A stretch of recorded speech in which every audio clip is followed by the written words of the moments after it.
যে দোকানে যাই দোকানদার বলে এইটা নিয়ে যান, এই মশলাটা খুব ভালো, ওইটা নিয়ে যান, ওই মশলাটা খুব ভালো।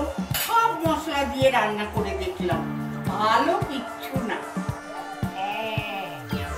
এবার একটা দোকানদার আমাকে বললো বধুয়া এই গুঁড়ো মশলা নিয়ে গিয়ে রান্না করে দেখা যাক কিরকম।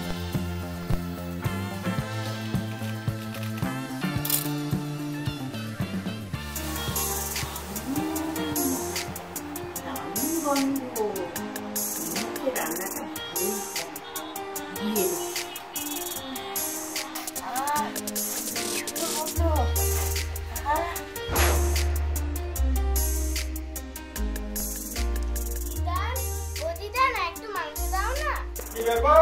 রোজ তো ডেকে ডেকে খেতে বসাতে হয়, আজ এমন কি হলো যে? এই নাও মাংস।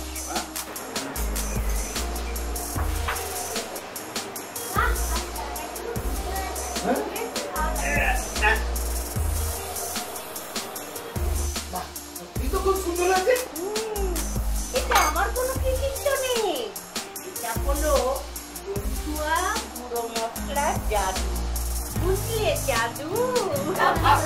বধুয়া গুঁড়ো মশলা, যেমন গুণ তেমন স্বাদ, অল্পেতেই বাজিমাত।